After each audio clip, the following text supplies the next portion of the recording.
And as it is indicated on my bio here, basically, maybe to get everybody a little bit involved in a guessing game, let me just try to ask or quiz you. What year do you think I moved here the first time? The first time I moved here, the population was 65 million people. And the second time I moved here, the population was 85 million people. And the third time I moved here, it was roughly 100 million people. And now, as I think most of us know, it has just exceeded 107 million. Well, it was in 1992 that I moved here. Election year, by the way, Ramos was elected. The most recent census indicated 65 million people. Second time, 1998. 85 million people, again election year, and when I came here in 2011, roughly 100 million people. Now, why is this so important? Well, at times we have barely been growing our economy here in the Philippines compared to other ASEAN countries, and only lately are we exceeding and even taking the lead. But when focusing on inclusive growth, it's like a race between creating jobs and wealth versus the ever-increasing population and number of people in poverty. When I moved here in 1992, the assignment was to develop distribution systems for fast-moving consumer goods into sari-sari stores. So during my first year, I personally visited 5,000 sari-sari stores. I walked the barangays of Tondo and Caloocan. I was outside in northern and southern Luzon, Visayas, and Mindanao.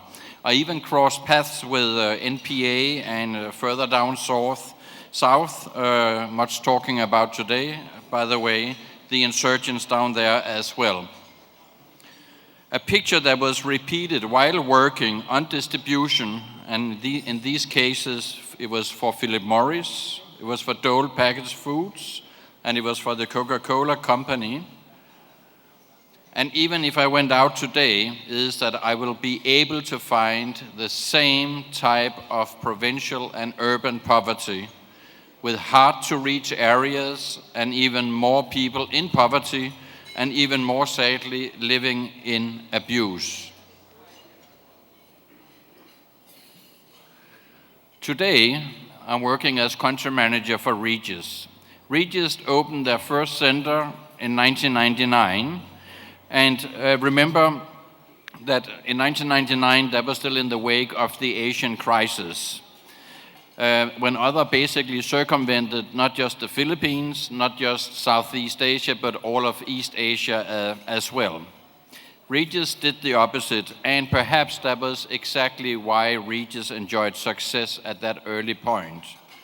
The prospective investors were hesitating, but our serviced office concept allowed for an easy in, an easy exit as well, if they would deem that business was not viable yet. We provided the platform to test the waters without any capital investment, nor any long-term liabilities, and luckily for us at Regus, but also luckily for the Philippines, most of these companies, they stayed and eventually moved onto their own facilities, but their beginnings were with us at Regus. Regus has now a network in the Philippines of 15 centers, and we are growing rapidly, lately at 1 new center per month.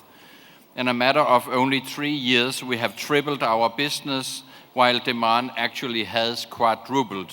Again, I recognize some of the largest challenges in the Philippines, as the Philippines are facing as a nation, but also as you as business executives are facing, are also key factors for our success, because we do allow for an easy access to get into the market in the first place.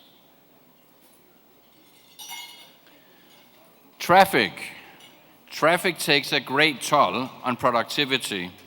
We find ourselves and our staff working from coffee shops because it's too cumbersome to return to the office and probably too early to go back to their home. At Regus, thanks to the network, we have flexible workspace, including drop-in lounges. And power outage will become part of our lives again this summer. It makes me almost nostalgic, but since I did live here in '92, I was very used to the power outages. So at home, most of us do not have a generator, and in many buildings, there is not 100% power backup.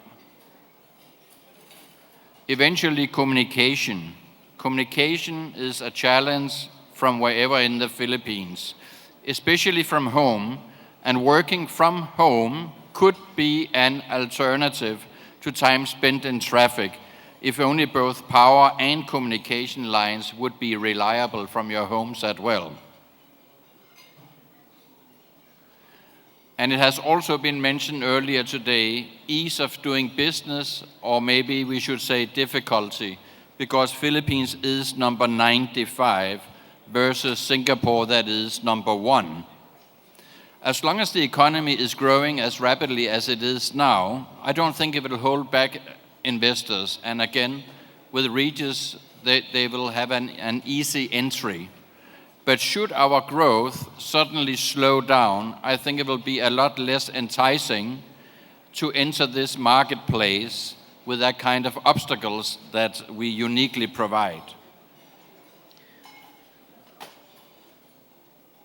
So what does really work in the Philippines? Well, there are the 3 Ds, and I'm not quite sure whether you are aware of them because it has surprisingly not been mentioned today. But there are 3 challenges that we actually do not have in the Philippines. One is that we are not threatened by deflation nor debt, and no demographic bottlenecks. Remember the population growth that I mentioned earlier. In fact, the average age now is only 23.5, and the mean age for the first mother is only 23. And that basically leaves us with a demographic where we have extremely many millennials. The millennials are making up a significant part of our workforce. And what is unique about the millennials? They want to work whenever and wherever it suits them, which basically means flexible working. Moreover, they are very IT savvy, and they have grown up with IT devices on hand that have made it possible for them to access the IT cloud.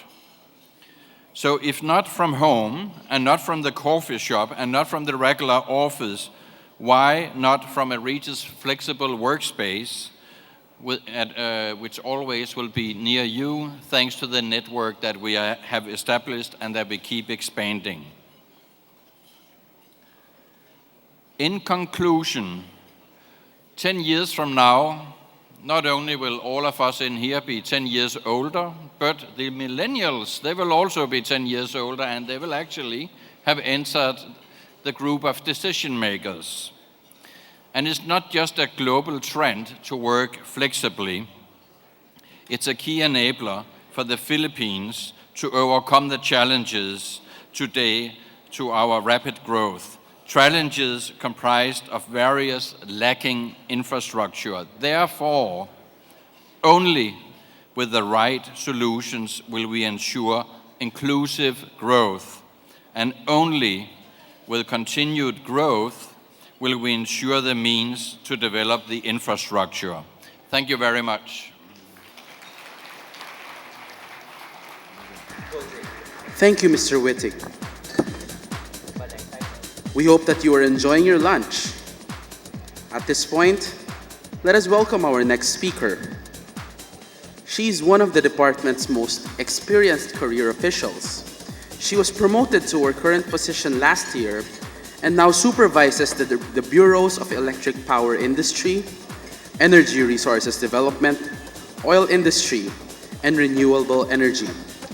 She holds 2 master degrees, one in chemistry and one in public management. Everyone, let us welcome Honorable Zenaida Monsada, Undersecretary from the Department of Energy.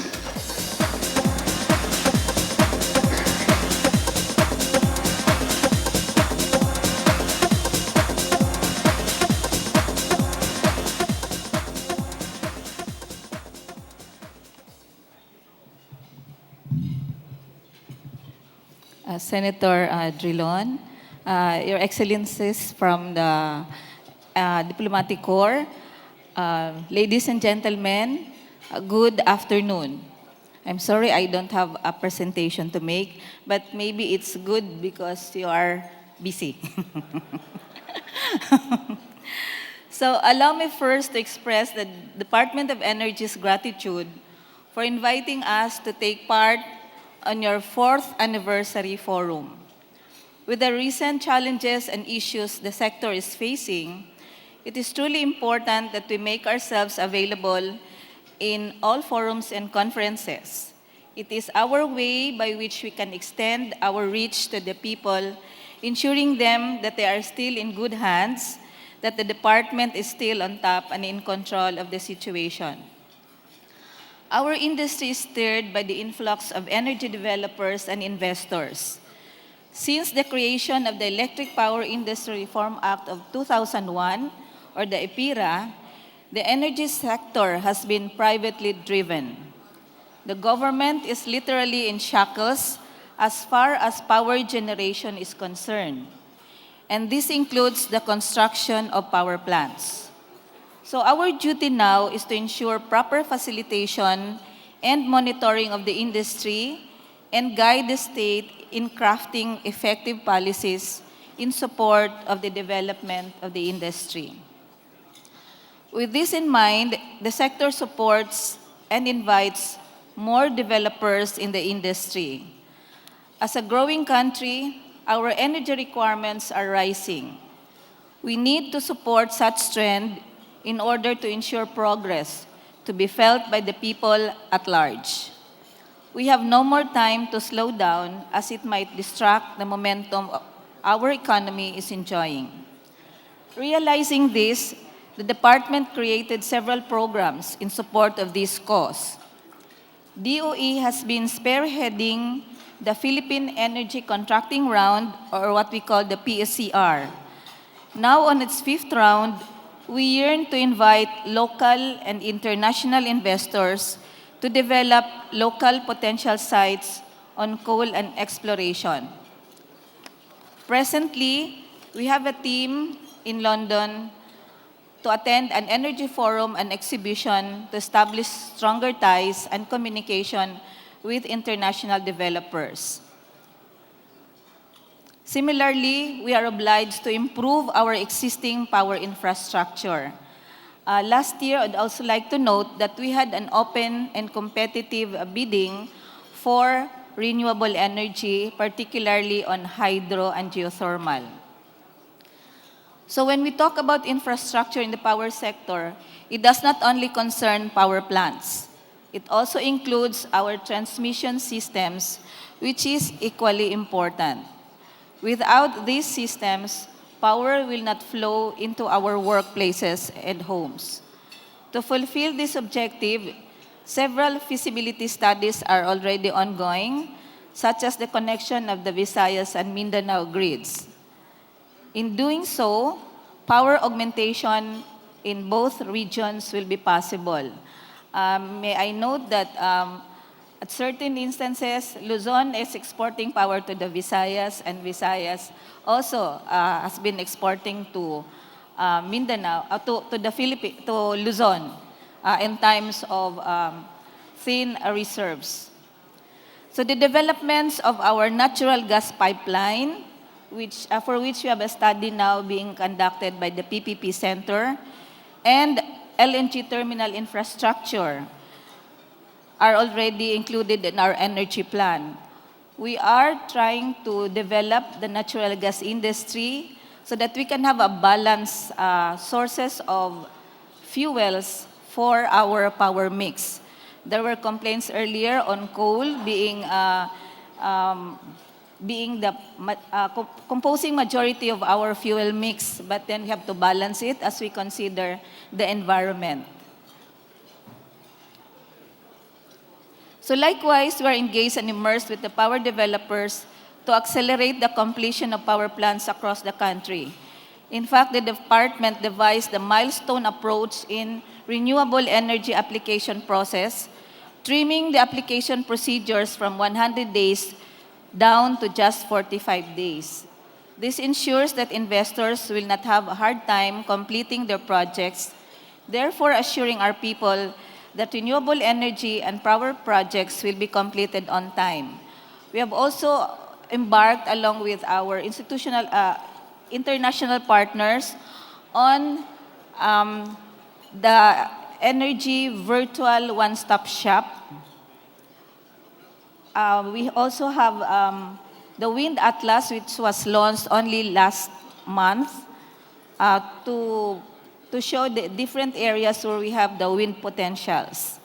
We also have studies on the unviable areas for power generation, wherein we try to harmonize the requirements for rural electrification, for RE sources with the power projects. The Secretary has also given a ballpark figure or an idea on how we would like to see our fuel mix for power generation, and that is 1/3 for coal, 1/3 for renewable, and 1/3 for other fuels, which would include natural gas. We are also working on, by the end of the month, we will have consultations on the wholesale electricity spot market guidelines, which we are actually reviewing or having more guidelines as necessary. So with all these programs to counter and even evade challenges in the future, the only thing that we can collectively do is active collaboration, not only with investment groups, but also with the common man. Ours is a duty to be nation builders, and we can only accomplish this through your support in our endeavors. Through this gathering, we are certain that we are one in mission and unified in ideals. Let us together be active partners geared towards a unified and sustainable future for the Philippines. So let me close by noting that our power supply, considering planned outages, can meet demand. However, we have very thin reserves at some weeks, such that if we have or there are forced or unplanned outages, which normally happens during summer months, and if such outages are bigger than available reserves and uncontracted capacities and the interruptible load program, we might have rotating brownouts. So in behalf of the Department of Energy and Secretary Carlos Jericho L. Pitilla, I wish you well on your engagements and aspirations. Thank you very much, and mabuhay tayong lahat. Thank you very much, Undersecretary Monsada. Please do take your seat with the panel. Our next moderator joins our forum for the 4th time, has been a journalist in Asia for over 25 years with CNN, ABS-CBN, and is now the CEO and Executive Director of Rappler, the news website she launched in 2012.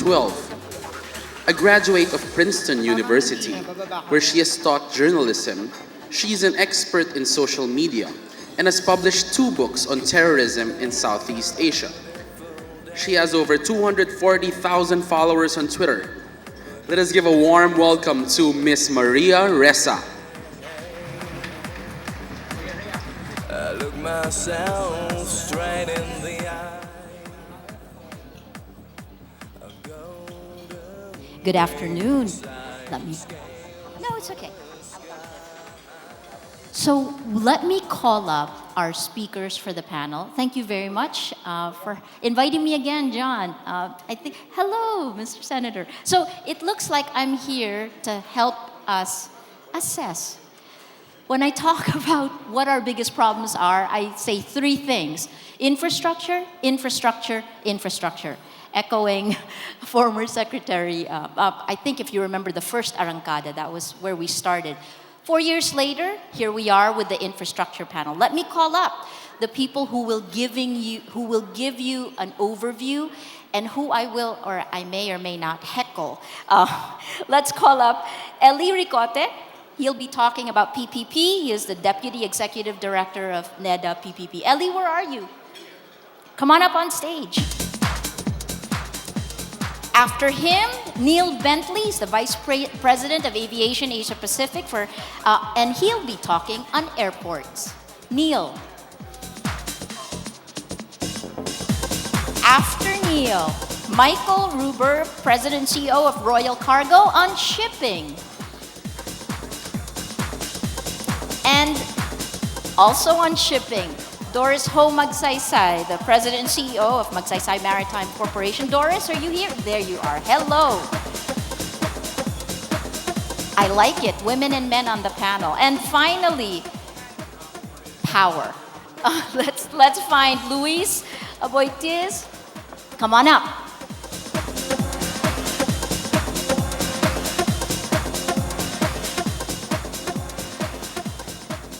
Why don't we start? And if you don't mind, since we're talking about infrastructure, why don't I start with all of you? Please, we'll start with power at the end. Give us just a quick snapshot overview before we go around in a round table. On power, where are we today?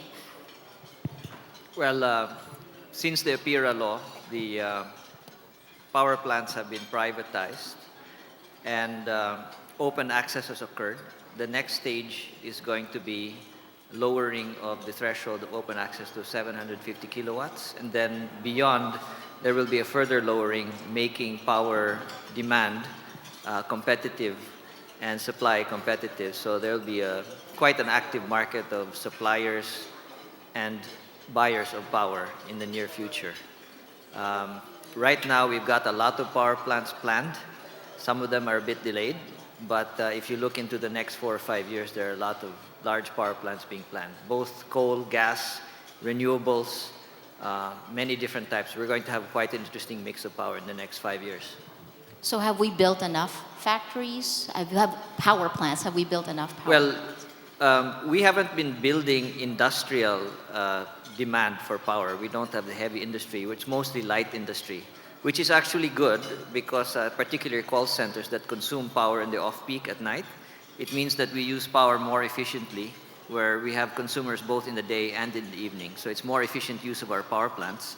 And the more of these call centers we have, the cheaper our power cost will be because it's a more efficient use of capital. Fantastic. Doris, let's go to shipping. Can you give us an overview of where we are today? Hi. Thank you so much, everyone, and I'm so thrilled to be here. I think one of the things that the maritime industry doesn't do too well is to explain itself to the public. So many people don't feel its presence, but very few understand that 90% of everything we eat and use in our daily life is transported on a ship and goes through a seaport. I was asked to speak about seaports, Maria. So everybody doesn't see this invisible service until something goes wrong. And the past 3 months, I think everybody realized how important this whole idea of a port is. But a port is only part of a whole chain.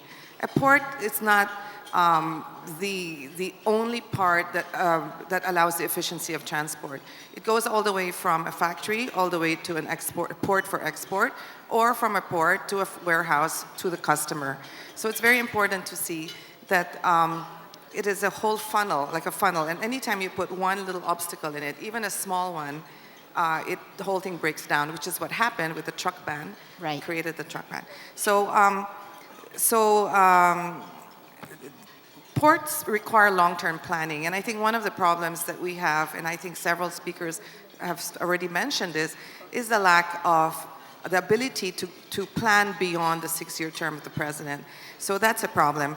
And you have to be able to do that, to be able to really come up with a sustainable port system for the country, both for export, import, and for domestic trade. Now, the only way to make that work is, again, to plan around clusters. We believe that a port by itself is nothing, but if you have our production centers and manufacturing centers scattered all over the place, you end up having the problem that we already face, which is the fact that everything is very small and thingy. So we're proposing and we're promoting the idea of creating not just a port, not just the roads system, but an actual cluster of manufacturing and perhaps agricultural processing areas. So these hubs should not just be in Luzon, they should be all over the country. They should be identified where you have manufacturing, you have agriculture around it, you have housing for workers, and you really create the economies of scale to make our country address the cost of transport. It's always said that domestic transport shipping is expensive. It's always said that shipping is expensive. And that the reason why is because our trade is very small. This is a tinge, this is what they call a tinge. How do you call tinge? Retail kind of delivery system. Piece by piece. As it gets to the bigger mass of people, you end up in a sari-sari store. So the only way to address this is to really address how to develop other areas in clusters and hubs and how to create the economies of scale, because shipping follows trade. And the ship and the port becomes a key part of that. But what drives it is trade. And what drives it is the actual production center, the actual manufacturing. So I think what concerns us, and maybe this follows for airports as well, is that the people that plan, the policymakers, really need to understand this, or else the answer will be wrong. So can I just follow up quickly on that one, is how do you rate us in terms of the ASEAN region? Arangkada's book says that we are ranked the lowest among the ASEAN 6 in terms of seaports. How competitive The are we? lowest? To the ASEAN 6, the Association We're the of lowest Southeast. what? I'm sorry? For seaports. The lowest seaports? Yeah, we're Lowest- ranked the lowest in terms of ranked seaports. the lowest. Yeah. Well, I don't know how they did the ranking, honestly, but ports, I guess a lot of that needs development, you need investment, but you know what, one of the problems we have in our country, I think, is that we're only building infrastructure to achieve present demand. What you need to do is actually invest where you're actually building for future demand. I mean, Hong Kong is building another terminal for the future demand, it's not for the present. Our airport's being fixed to catch up with demand. So all of this, I think, boils down to overall planning and overall long-term view. Okay, fantastic. We go to airports.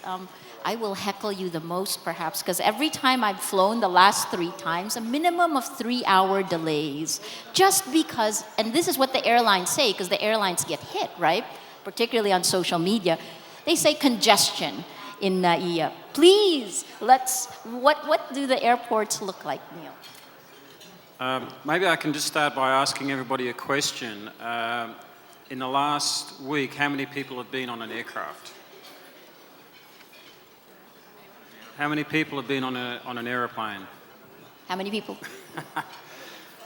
Yeah, probably more so than you've been down to the local port. But so the thing about airports is it does become very passionate for people because they travel, and at the moment they are experiencing a lot of delays. Now, airports are really the new economic highway.